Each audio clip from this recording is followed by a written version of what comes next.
Okay, so welcome back to the studio. For this demonstration, I'm going to talk a little bit about the use of the file. I've provided in this kit a 4-in-1 or 4-in-hand file.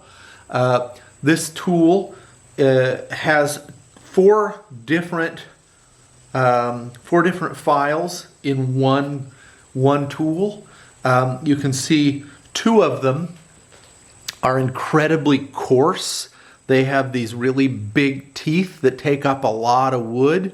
And on this particular side, let's see if we can get a good focus, the edge is rounded.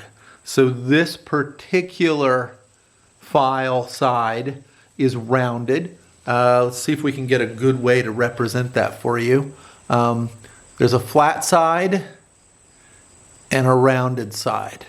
Flat side and rounded side. And both the flat and rounded sides have both a coarse rasp and a finer rasp. Here's the flat side, coarse and fine. So what we want to be able to do is decide what's more useful to us. Now the rounded side is an excellent tool for more detailed work. Let's just say, for example, this board had a dip in it, and I wanted to get down into part of that dip, and a straight line kind of a rasp wouldn't make sense. That's where you might use it.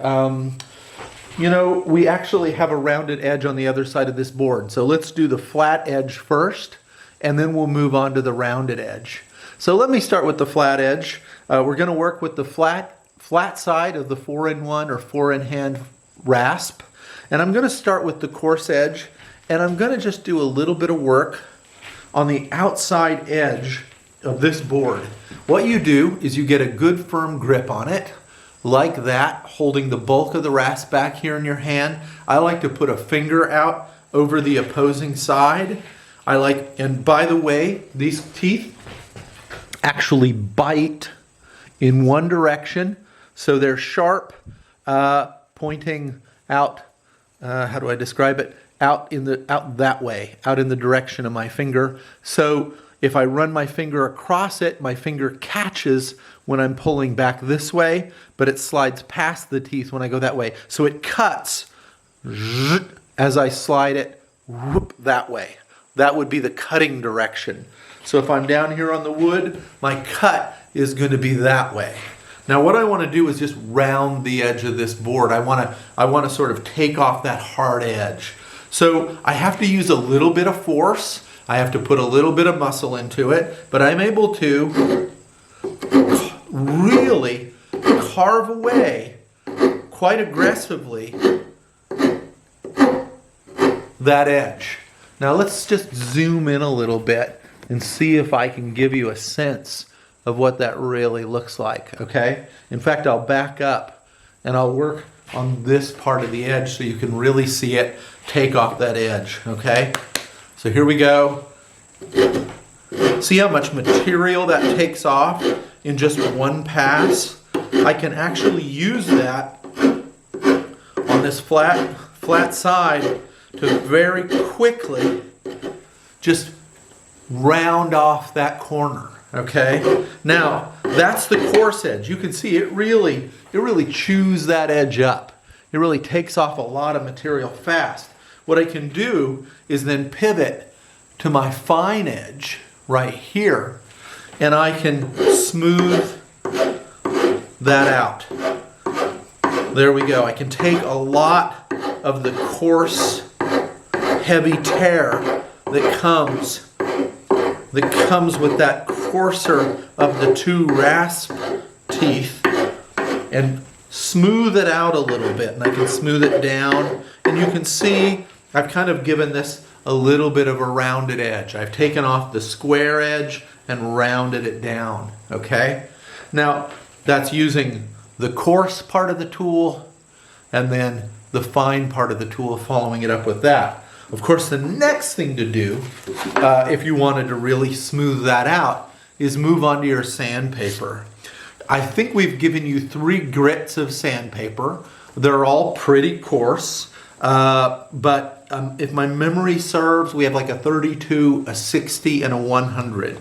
The smaller the number with sandpaper, the coarser the grit, the more material it's going to take off with a pass.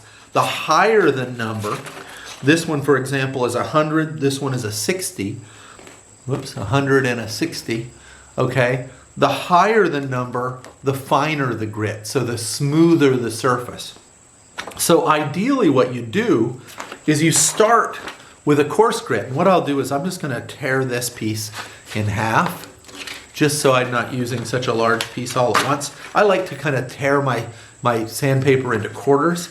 I can come in and I can contour this to this edge and then just sand pretty quickly with the grain. And you can probably see the dust coming off of it. And little by little, I'm able to smooth that out. You'll get a feeling for just how rapidly that smooths out when you do this yourself. You'll see you're able to kind of make that surface quite smooth, quite fast.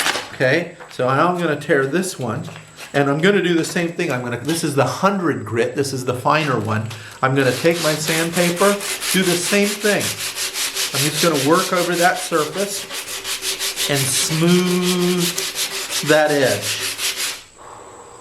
And what I've done is, in very short order, is I've rounded the edge on that board. I've taken it from being a really hard, crisp edge to a smooth, easy edge, okay? And I did that by starting with the really coarse edge of my rasp, finishing up with my finest sandpaper. You can buy sandpaper that's as fine as 320 grit that gives you something super smooth. Now, you can also sand out, if you want to, starting with a coarse grit, sand out a broader surface of your wood here. But what I find is really helpful in that regard is to take my sandpaper and actually fit it around a block like that. If I fit it on a block, just a random piece of wood that I have, this is a little piece of 2x4, I can flatten it against that edge and sand with that. Now that's super valuable. Of course, the rasp isn't going to do you very much good here because it doesn't have very much surface area. But if I want to smooth out the grain on that broad side of the board, I can wrap my sandpaper around a board like this and really cover a lot of material really fast. And I'm already getting an excellent result smoothing that board. It's really quite fantastic. Then I can take my finer grain sandpaper, my 100 grain grit. I can wrap it around the block and I can make it even finer. I want to move from coarse to fine to get a smooth finish on my wood. And really, very short order, I've created a very smooth surface here. A little smooth, kind of like rounded edge. And compared to this is just super smooth now, okay? I accomplished that very short order. One thing, by the way, that I didn't mention about the rasp is you will end up getting a lot of wood debris in here. We also use different kinds of files for metal, and you have to clean them. This thing I have in my hand right now is what's actually called a, I believe a wire card, or basically what it is, it's a little wire brush that's designed for just cleaning all the sort of like wood debris out of your file. All right. Now quickly what I want to do is I want to turn this board around. Let me zoom out a minute so you can kind of just see me take that on. I'm going to turn this board around and show you the rounded edge on the other side. All right. So I cut this other edge with the coping saw. You might remember that was part of our coping saw demo. And what we can do is we can actually play around with rounding that out as well. So I'm going to put my clamp on each side. There we go. Now I have two hands for this one. It'll be a little easier. You can see when you work in the studio a lot on your own, you get relatively dexterous managing your clamps. By the way, something I didn't mention before is one thing that also works in the clamp's favor is when we crank this particular threaded rod, it actually binds this arm, and that's one more reason it doesn't slip on the bar. Not something we have to worry about covering at the moment too much, but I just realized I could tell you about it. Now, a moment ago, we used the flat side of the rasp. Now, what we can do in a rounded area like this is we can apply the round edge side of the rasp. The side of the rasp that's designed, that has a little bit of a little rounded kind of edge, like it's part of a cylinder, okay? Like we're seeing that it kind of flares out like this. That allows us to get in to this rounded surface where a flat file is actually going to, like if this is my rounded edge, a flat file is never going to make contact in the grooves. A rounded one can sort of like get in to a groove and really clean it out. Now, there's a limitation to that, but something that's actually that size is no problem. So let's just see, for example, if we can kind of clean it up. It's hard to know if you can see the little edge that's left behind on where the two cuts met right here in the middle, but I can take my rasp and work in one direction coming from this side, and then what I'm going to do is I'm going to come from the other direction and I'm going to finish off the other side of that spot where that cut met. In other words, there was a little seam where my two cuts came together. Now I'm going to use the opposite finer part of my rasp to finish it off, clean out, and really smooth out that cut. Now you can see that the rasp work has also caused a little sort of like flare, a little tearing flare on the outside edge. If I wanted to, I could use the rounded rasp, but I'm going to do it from the side you can see best. Or I can even use the flat one, but I'm going to use the rounded one to just clean that edge. Just a little bit. Get rid of that scuzzy, messy edge. Now, I can take my sandpaper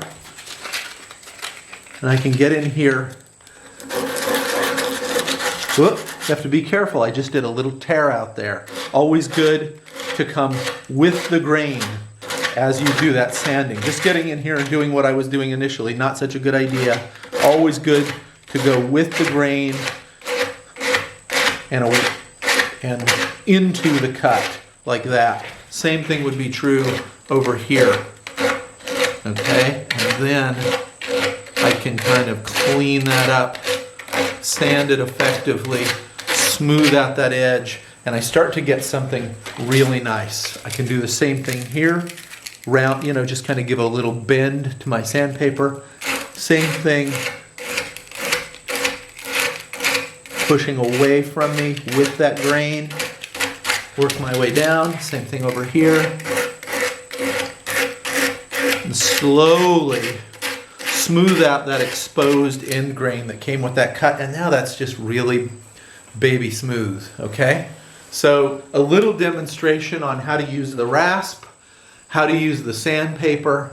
I hope that's helpful. I look forward to seeing how you might use it to sort of take off hard edges, to sort of like work in kind of curved spaces. Where is the rounded edge versus the flat edge of your rasp going to come in handy and useful, and how you'll use your sandpaper along with things like blocks to really sort of like work over a surface to kind of clean it up and smooth it down.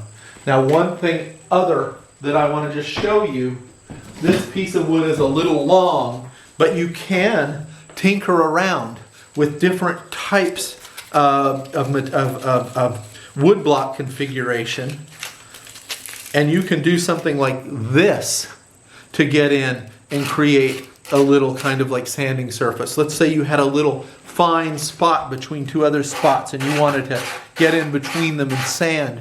You can actually wrap your sandpaper around things like sticks and or even a round stick, and create for yourself a good configuration for various to resolve certain different types of sanding scenarios. All right, I think that's enough. Let's see how you do with the rasp and with the sanding.